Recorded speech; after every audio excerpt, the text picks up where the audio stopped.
time to go. Tayo ay magre-reverse muna. Yan.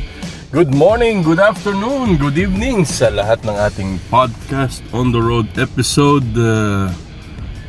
followers. Yan. At tayo ay lalarga na with our at least 40-minute drive. Yan. Papunta sa ating hub office. At tayo'y tanghali na. Yan. A few minutes time, it will be the official time in. Pero andito pa tayo sa ating home base. Yan. At ako'y medyo umin-in pa ng konti sa aking higaan. Yan. Pero dahil tayo naman ay nasa flexi time. Yan. Flexi time means merong 2 hours maximum. I have to be there sa opisina, ayan, to start the day's work.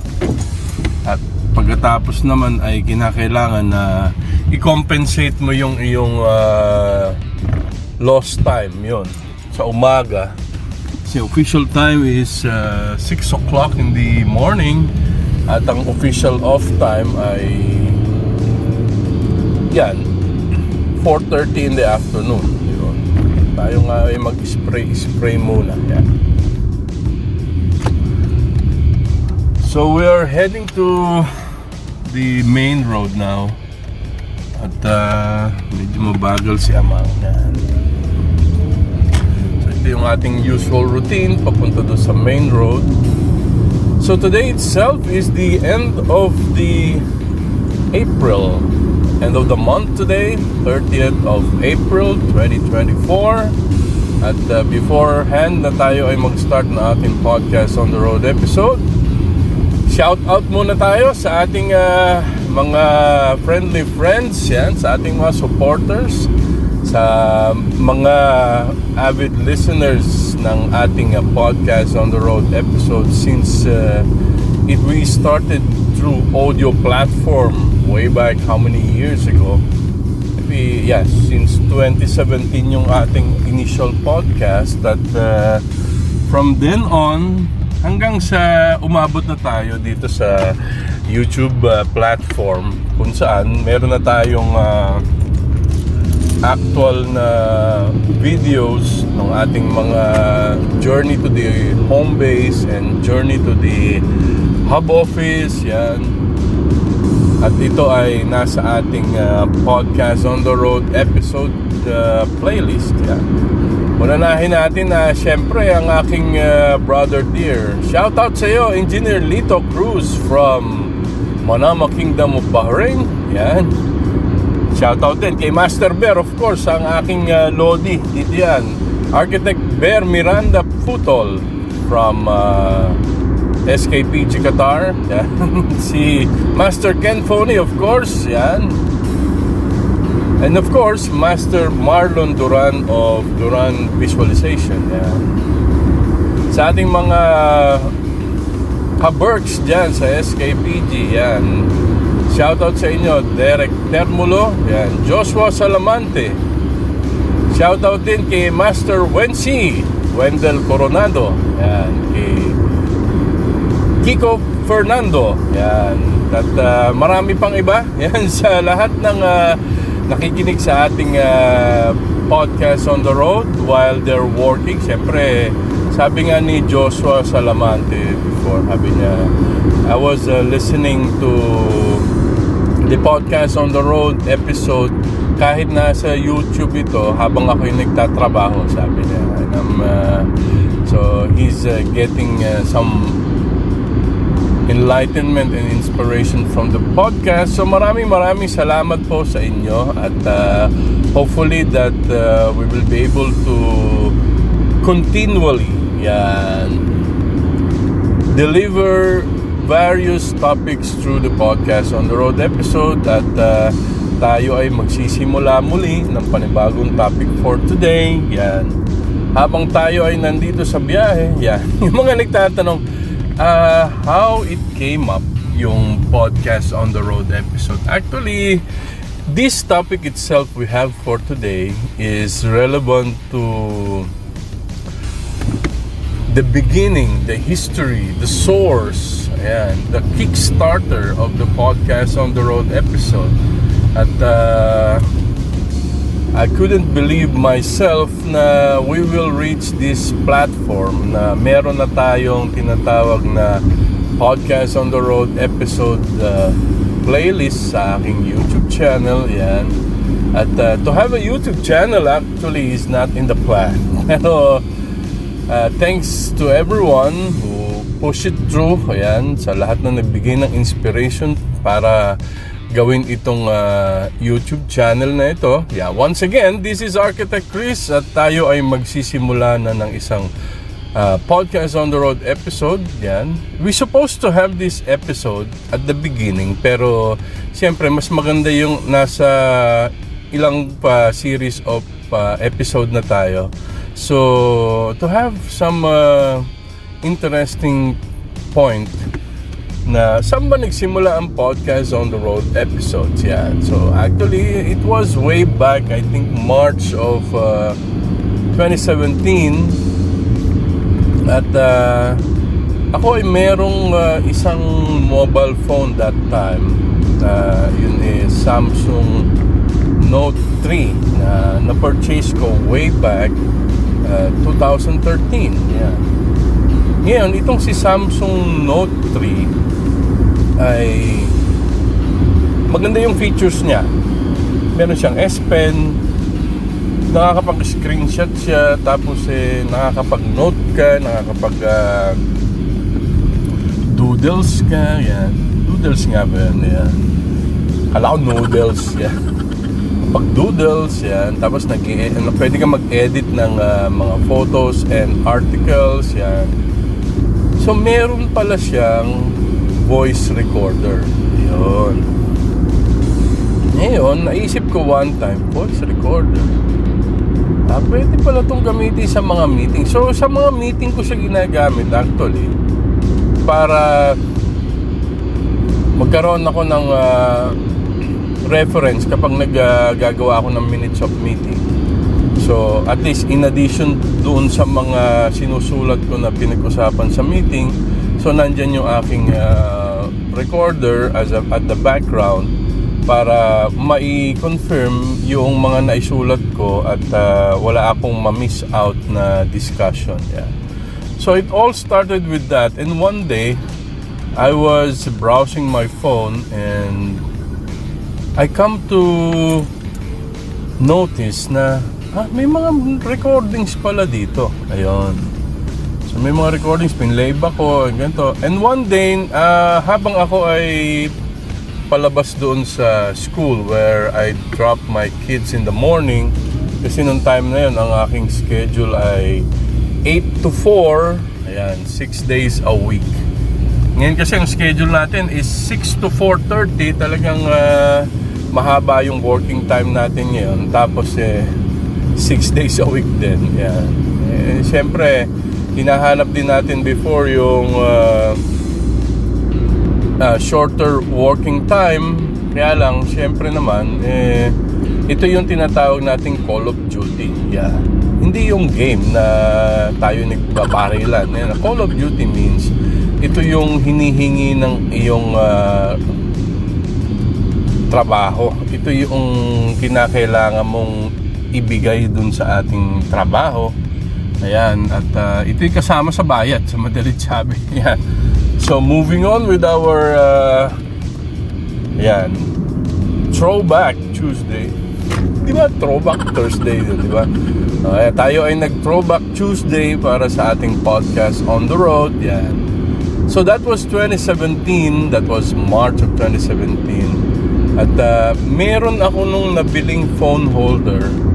Ayan. At nakikita ko kasi yung mga sasakyan dito, meron silang phone holder. At ito namang ating mobile radio station, si Mr. B-Boy, and meron siyang wireless connection sa audio and calls. Yan. Pwede kang mag-play ng music wirelessly. Yan. Tapos meron din siyang wired option.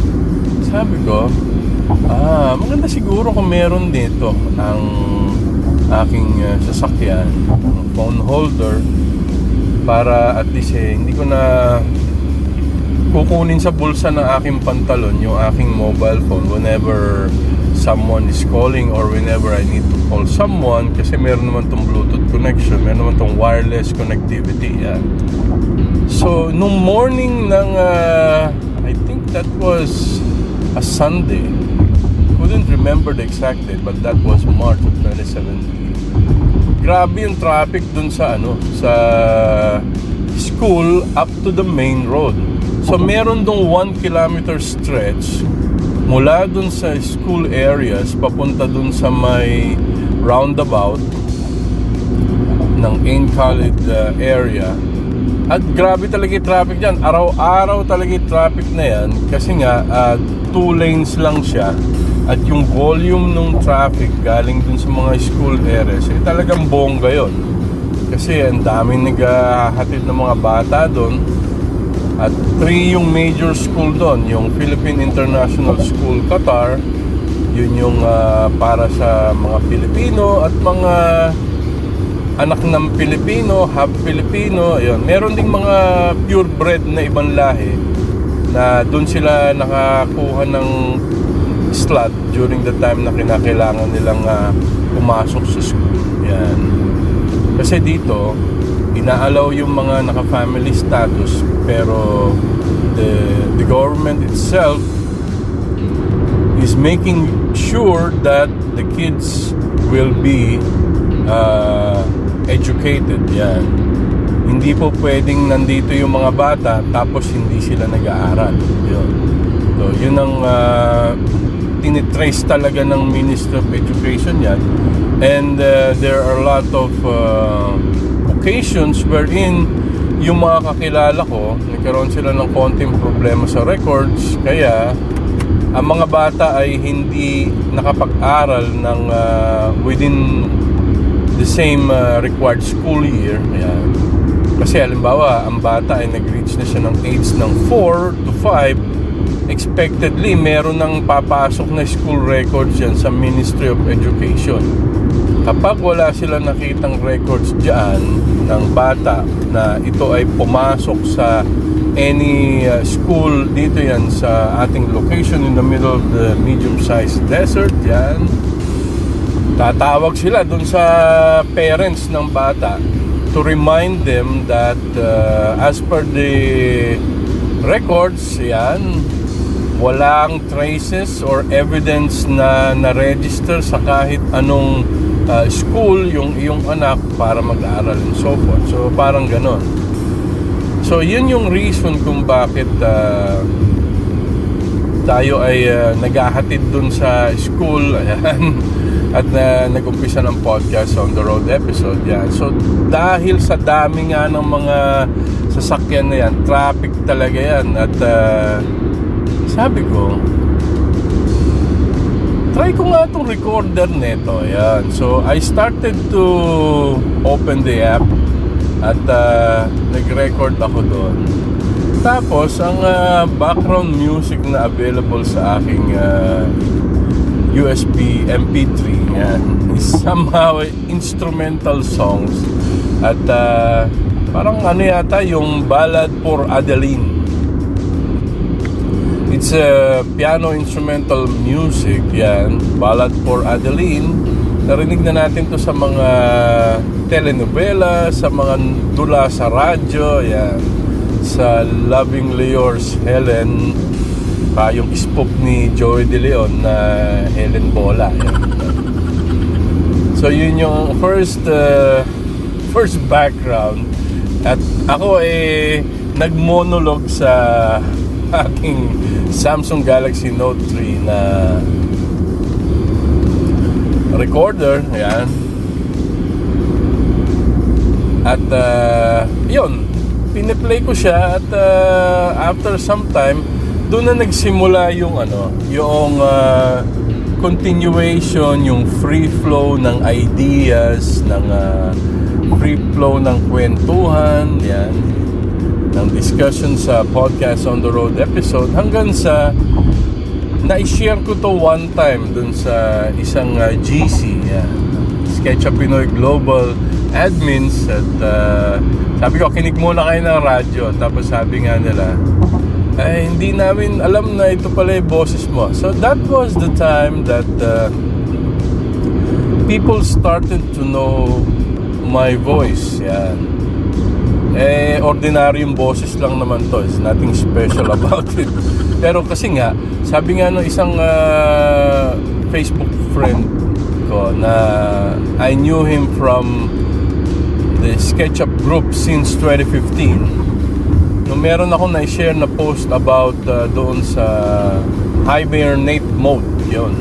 Yung kung saan sabi ko nga, there is an option for you to set up the hibernate mode, yan, to preserve your work at so you could continue where you left off. And sabi niya, after all these years, finally, I have heard your voice. Kasi nga, usually, mga post natin sa social media, more on write-ups, more on photos, yan, more on tips and tricks, tutorials, pero walang video, walang audio, yan.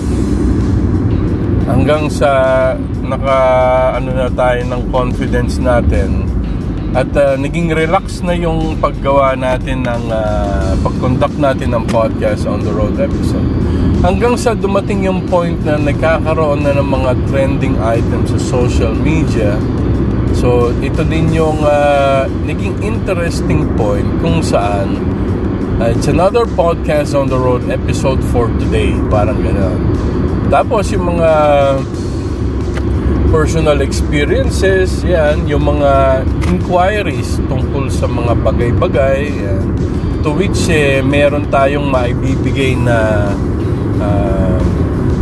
advice doon sa mga nagtatanong kasi usual na yan may mga nagme-message sa akin sa aking mga messengers, yan. It's either WhatsApp, Viber, yan, sa Facebook Messenger, yan, and so forth. Yan, meron pa mga ibang platforms dyan. Nagtatanong sila about some sort of things, random things yun. So if I will find something that is really interesting at I have a good story to tell about it, yun. So yan yung nagiging topic ng ating podcast on the road. Still by audio that time. At masyado kasing malaki sa space yung video. Saka wala pa naman tayong mga tools nun, kundi yung Samsung Galaxy Note 3 lang na audio recorder. At wala nang wala nang enhancement other than trimming lang yung ginagawa ko doon.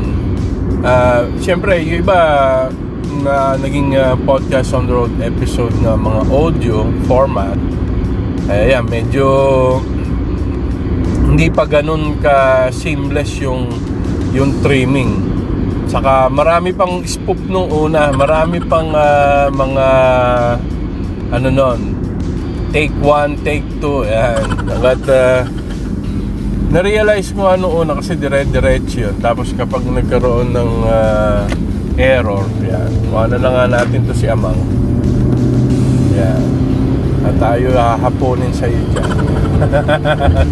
So ayan ang ating yung overtake na tayo doon at mukhang hindi naman siya nagmamadali, yan. So sabi nga everything is gonna be alright, yan. At kinakailangan talaga yung tamang timing. So sa bawat bagay na ginagawa natin, timing is life, yeah. Siyempre kapag halimbawa meron kang gustong gawin, kinakailangan umayon yung oras dito, yung timing, lalo na kung ito ay multitasking, yan. Napaka-importante ng timing. Kaya nga tayo merong project schedule. Kaya lang siyempre may mga bagay na naapektuhan ng ibang aspect at kaya nagkakaroon ng conflict wherein talagang all we need to do is to accept that there are some bumps and hassles that happens in between. Yeah. So tuloy tayo sa ating history of our podcast on the road episode. Ayan. Hanggang sa nagpalit na ako ng unit. Tapos hindi na natuloy itong podcast on the road episode nito kasi nagkaroon na ng mga changes. Saka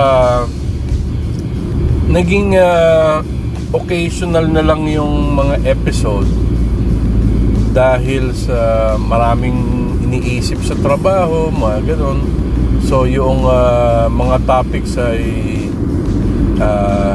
nagkaroon ako ng listahan pero hindi ko siya nasunod in a way na supposedly wala naman kasi akong podcast channel sa Spotify or sa YouTube. So it's just like a habit and it's just like something to crack down the boredom.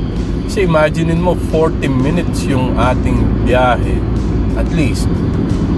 Dati naabot pa ako ng mahigit isang oras kasi nga 1 kilometer stretch dun sa mula sa school areas papunta dun sa mismong main road ng Main College Street. Yeah. 1 kilometer inabot ng 20 minutes and from there it will start the journey ng 40 kilometer. So kung 40 minutes yung 40 kilometer, compute mo na tayong konti. That is 60 kph ground speed. At average na yon kasi syempre may mga roundabouts, may mga signal katulad nito. Ayan, may mga hinto-hinto.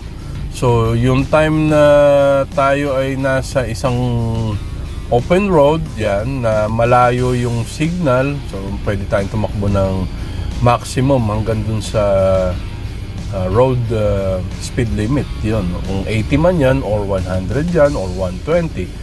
Pero at average kapag natingnan natin yung starting time saka yung finishing time against dun sa total distance, yung average natin yan. So ito nga yung sinasabi ko sa mga bata na eventually lahat ng inaaral nyo sa mathematics gagamitin nyo ito pag kayo nag-aaral na ng higher level at even though kayo ay nagtatrabaho na, even though kayo ay retired na, as long as you could mentally calculate yan, or physically calculate, gagamitin nyo talaga itong mga factors nito na inaral nyo nung kayo ay bata pa. Yan. So 6:20 in the morning is our time at we are on the third leg of our podcast on the road episode for today. Yan. Medyo makulimlim ng konti. Medyo hazy. Yan. Tayo ay meeting day ngayon. Meeting day na naman tayo ngayon. It's a Tuesday. It's a middle of the working week. At bukas ay Wednesday. May 1 pala bukas. So Labor Day sa karamihan ng mga bansa at wala kayong pasok, sana all. Dito sa ating location sa Doha, Qatar, wala po tayo ditong Labor Day. Doon sa may Bahrain, sa Manama Kingdom of Bahrain, wala silang pasok bukas kasi it was part of the yearly calendar as a holiday, public holiday ang May 1. Dito wala tayo. Ever since I joined here 2008, yan yung aking realization na wala ditong Labor Day. I don't know why, but anyway, siyempre nandito tayo para magtrabaho at nandito tayo para kumita, nandito tayo para mabuhay, nandito tayo para mag-ipon. At kung yun ay araw ng trabaho, trabaho tayo. And for me, it's another day of blessing at it's another day of exercising your skill. Yun yung pinaka-importante doon na every day, kung tayo ay papasok sa trabaho, let us think about yung mga objectives natin kung bakit tayo papasok sa trabaho. Siyempre, iba naman yung ikaw yung nagpapatrabaho, di ba? Ang objective mo naman is to get the best out of the people who are working with you. Yan. Kung ikaw naman yung nagtatrabaho, is to make sure that you get the best out of the day At to make sure also na ikaw ay bayad. Yun, importante doon. So part of the previous podcast episode, nagkaroon tayo ng mga episodes about yung National Architecture Week. That was December of 2017. So from March, may mga naging podcast episodes in between. Yung iba naman dyan ay about personal experiences. Yung iba is about tips and tricks during the time. Yung iba ay ibang podcast episode ay parang reaction. Kumbaga sa ngayon, it is equivalent to a reaction videos. So meron akong naging reaction podcast on the road episode para doon sa conflict in between architects, designers, draftsmen, and some other disciplines, some other entities tungkol dito sa design industry. So I remember the title of that one was Clash of Clans. Tapos nagkaroon tayo ng episode about Clash of Clans. Tapos nagbigay din tayo ng supplementary episode para doon sa conclusion, saka doon sa resolution na yun ay resolving the Clash of Clans. Para naman maging both sides at maging fair to all sides yung ating podcast on the road episode during the time. And eventually, we will be processing all the previous podcast episodes audio into a video format para ma-i-upload natin dito sa ating YouTube channel. So our ground speed is 110 at 624 na. Marami pa akong gagawin. Ay nako, ganyan talaga minsan. At tayo babalik sa ating ground speed na less than 120 para hindi mag-ingay. Minsan talaga dumarating yung ganyan time na parang sa podcast on the road episodes din. May mga days na naka-setup siya, tapos naka-schedule talaga na magkaroon ng podcast on the road episode. Kaya lang kapag nag-start na, minsan may time na gano'n yung you're in the middle of the podcast on the road episode at may mga hassles na nangyari, nawala na yung focus nung yung dinidiscuss. It happens like that. There were occasions na ganun yung nangyari. Kalahatian ng podcast on the road episode, may mga bulastog sa karsada, and now we're back, at sabi ko nga, may mga time na nasa kalahatian ka ng podcast on the road episode, magkakaroon ng hassle, kaya hindi yun natutuloy at hindi ko na naituloy yung mga ganong topics. So we'll try to recall those good topics na yan na discontinued at gagawa tayo ng remake version ng ganong podcast on the road episode. Yun nga lang, syempre kinakailangan na pakinggan ko uli yung naging discussion to have an idea how it flows. Kasi itong ating podcast on the road episode, wala po itong script. Hindi po tayo nag-script dito. At ito ay impromptu at lang siya, basta free-flowing lang from the mind, mula sa mga hugot ng nakaraan. At where are you going? At tayo ay nandito na sa ating hub office. At tayo ay makikipag-meeting ngayong araw na ito. So we will be shortly concluding another day of podcast on the road episode here. At ito ay ang history of the podcast on the road. At so far, wala pa akong nakitang gumawa nito. Meron siguro, pero I was looking for some relevant channels na gumawa ng katulad nitong ginagawa nating podcast on the road episode. At 6:28 na. Ayan, dito tayo sa tabi ni Paulita. Ayan.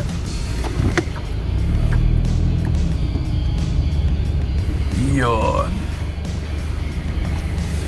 At tayo ay magpo-conclusion pa aking pagbalik. Yan.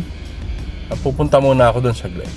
Yan. So, as a conclusion, yan, marami tayong mga na-share through the podcast on the road episode at maraming salamat po doon sa ating mga followers at mga supporters, yan, mga friends, yan, na patuloy na tumatangkilik ng podcast on the road episode at na ngayon nga na nandito na tayo sa YouTube platform. Yan, maraming salamat po for the views, yan, for the reactions and for the comments. At tayo ay magpapatuloy sa ating podcast on the road episodes, yan. At habang kayo ay may mga topic in mind na gustong ma-discuss sa ating podcast, yan, feel free to comment your topics at kung meron tayong relevant topics related to that, so we will be formulating once more another podcast on the road episode for you. Ayan. So it's the end of the month at it's a brand new month starting the day tomorrow, ayan, May of 2024. So ingat sa lahat at sa ating mga supporters, ayan. Please like and share the videos. Yan. At dun sa mga hindi pa nakasubscribe, yan. Please subscribe to the channel if you want to know more about the podcast on the road episode for various topics to be discussed. At ito yung ating platform kung saan nakapagbibigay tayo ng inspiration to those who need it at guidelines to those who are looking for answers to their questions. So once again, this is Architect Chris at maraming salamat po sa inyong suporta. Yan, keep it all playing dito sa ating YouTube channel. Thank you very much and God bless us all. Cheers!